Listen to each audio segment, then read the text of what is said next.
ओडिशार भारतीय जनता पार्टी नेता माने एवं मान्यवर केंद्र मंत्री श्रीजुक्त धर्मेंद्र प्रधान निजर संकीर्ण राजनैतिक स्वार्थ को चरितार्थ करने अभ्यासगत भाव में मिथ्या एवं विभ्रांतिकर अभियोग आनी ओडिशावासी को बदनाम कर दुई थर ओडिशा रे हॉकी वर्ल्ड कप है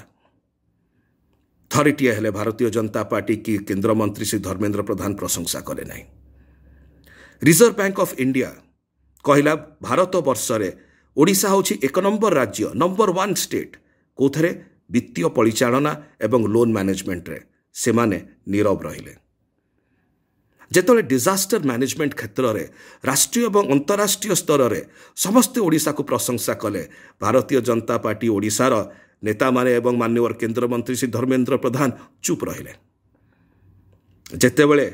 ओडिशा ई प्रकार रूपांतरीकरण करी चलिछि सेतले अनेक प्रशंसा आसुछि किंतु ओडिशार भारतीय जनता पार्टी नेता माने एवं मान्यवर केंद्र मंत्री श्री धर्मेंद्र प्रधान चुप रहउछंती काहेकि कारण ताकर अभिप्राय कोन ताकर अभिप्राय होछि प्रथमे राजनीति ओडिशा पछरे अनेक थर से माने ओडिशा को बदनाम करिया पई जहाँ वास्तविक सत्य थाए ताकू ट्विस्ट करते ताकू मोड़ी दियंती। जेतेबेले सारा ओडिशा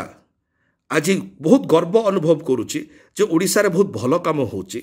सेतेबेले से माने विव्रत ही पडुचंती एवं मान्यवर श्री प्रधान